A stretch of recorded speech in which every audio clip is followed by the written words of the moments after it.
योगी जी, अगर social media पर पैसा बहाने से सच छुप जाता तो नरेंद्र मोदी की भी असलियत बाहर नहीं आती। सोशल मीडिया की एक नई नीति बनाकर आप यूपी के जंगल राज की असलियत छुपा लीजिएगा। आप ये छुपा लीजिएगा कि यूपी में बेरोजगारों के साथ, किसानों के साथ, बेटियों के साथ क्या हो रहा है।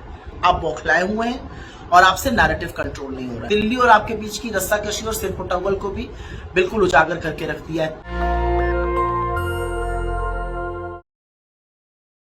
योगी जी, अगर सोशल मीडिया पर पैसा बहाने से सच छुप जाता तो नरेंद्र मोदी की भी असलियत बाहर नहीं आती। ये कौन से हथकंडे आप अपना रहे हैं? आपको लगता है कि सोशल मीडिया की एक नई नीति बनाकर आप यूपी के जंगल राज की असलियत छुपा लीजिएगा। आप ये छुपा लीजिएगा कि यूपी में बेरोजगारों के साथ, किसानों के साथ, बेटियों के साथ क्या हो रहा है।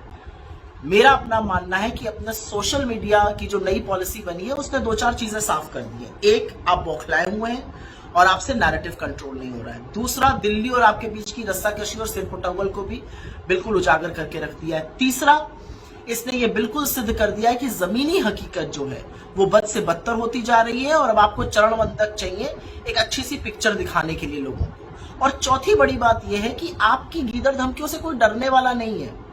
ये जो प्रावधान आपने किया है ना कि जो एंटी नेशनल होगा, जिसका फैसला भी खैर आप ही करेंगे, जो आपको असहज करेगा वो एंटी नेशनल हो जाएगा, तब आप ताउम्र की उसको उम्र कैद की सजा दे देंगे।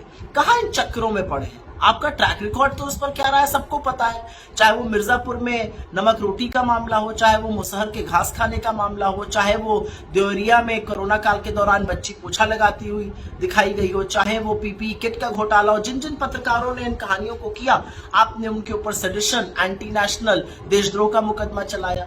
आपकी तो सूचना सलाहकारों की मंडली ने हाथरस में कहा था ना कोई रेप नहीं हुआ और विक्टिम शेमिंग की थी। सीबीआई ने जब रेप कहा तो कितने लोगों को आपने बर्खास्त किया।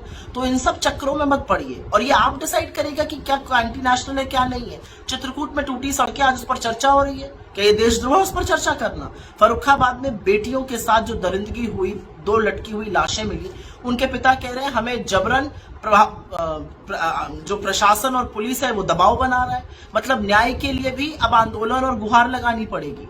तो इन सब चीजों से आप बच नहीं पाइएगा। थोड़ा शासन पे ध्यान दिया होता तो ये सारे हथकंडे नहीं अपनाने पड़ते।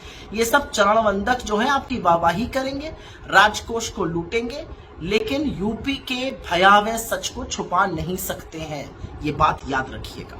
नेशनल दस्तक की आपसे गुजारिश है कि अगर इसको बचाना चाहते हैं तो नेशनल दस्तक को सब्सक्राइब करने के लिए रेड कलर के सब्सक्राइब बटन को दबाएं, फिर बेल आइकन की घंटी दबाएं। नेशनल दस्तक को बचाने के लिए बहुत जरूरी है कि हर खबर को शेयर करें, लाइक करें, कमेंट जरूर करें।